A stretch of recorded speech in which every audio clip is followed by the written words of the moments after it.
नमस्कार मित्रांनो, मराठी माहिती खजिना या यूट्यूब चॅनलमध्ये आपले स्वागत आहे। मित्रांनो, आजच्या व्हिडिओमध्ये आपण पाहत आहात संजय गांधी श्रावण बाळ योजनेचे मानधन थेट खात्यात जमा होणार। जामनेर डीबीटी मार्फत मिळणार असल्याने निराधारांची हेळसांड थांबणार। लाभार्थ्यांसाठी आवाहन, लगेच हे काम करा। याबद्दल सविस्तर माहिती आपण आजच्या व्हिडिओमध्ये पाहणार आहोत।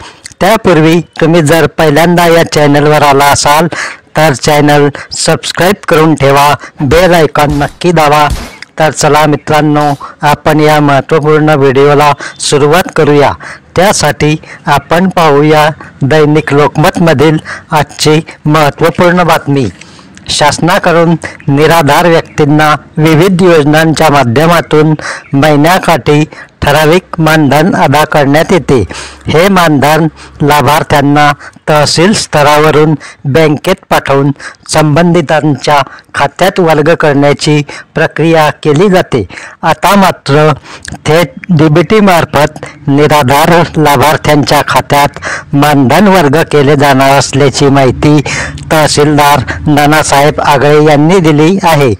संजय गांधी निराधार व श्रावण बाळ योजनेच्या लाभार्थ्यांसाठी यापूर्वी तहसीलकडून संबंधित बँकेत सर्व लाभार्थ्यांची यादी पाठवून त्यानुसार निधी दिला जात होता।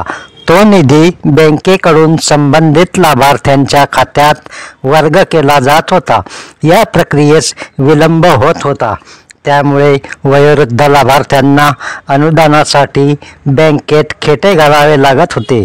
मात्र आता मानधन थेट डीबीटी मार्फत मिळणार असल्याने निराधारांची हेळसांड थांबवून बँक कर्मचाऱ्यांचा कामाचा ताण कमी होणार आहे। त्यासाठी या दोन्ही योजनांचा लाभ घेत असलेल्या पात्र निराधारांकडून आधार कार्ड आणि मोबाईल क्रमांक संकलित करण्याची प्रक्रिया सुरू करण्यात आली आहे। तर पहा मित्रांनो, आता यासाठी आवश्यक कागदपत्रे कोणती?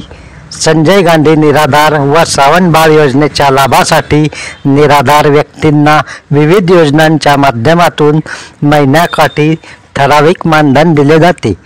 ते आता डीबीटी मार्फत सरळ लाभार्थ्यांच्या खात्यात दिले जाणार आहे। यासाठी आधार कार्ड, बँकेचे पासबुक, हयात प्रमाणपत्र, मोबाईल नंबर लागणार आहे।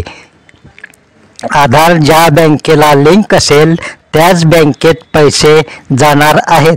तर पहा मित्रांनो, ही सर्व कागदपत्रे कोणाकडे कुठे जमा करायची याबद्दल तहसीलदार यांनी पुढील प्रमाणे आवाहन केले आहे। लाभार्थ्यांचे मासिक मानधन आता डीबीटीच्या माध्यमातून थेट बँक खात्यात वर्ग केले जाणार आहे।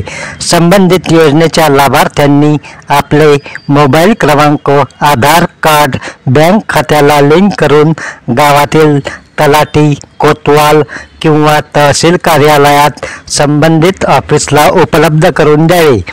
तर मित्रांनो, अशा प्रकारे येथे ही महत्त्वपूर्ण माहिती आपण पाहिली आहे।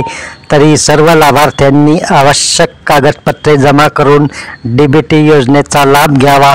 आपल्या चॅनलवर अनेक लाभार्थ्यांचे मेसेज येत असतात, आमच्या जिल्ह्यात, तालुक्यात पैसे केव्हा जमा होणार? डीबीटी सुरू झाल्यावर एकाच वेळी राज्यातील सर्व लाभार्थ्यांचे पैसे बँक खात्यात जमा होतील। सरकार वेळोवेळी आवाहन करून कागदपत्रे जमा करण्यास सांगत आहे, तरी पण बऱ्याच लाभार्थ्यांनी कागदपत्रे जमा केलेली नाही।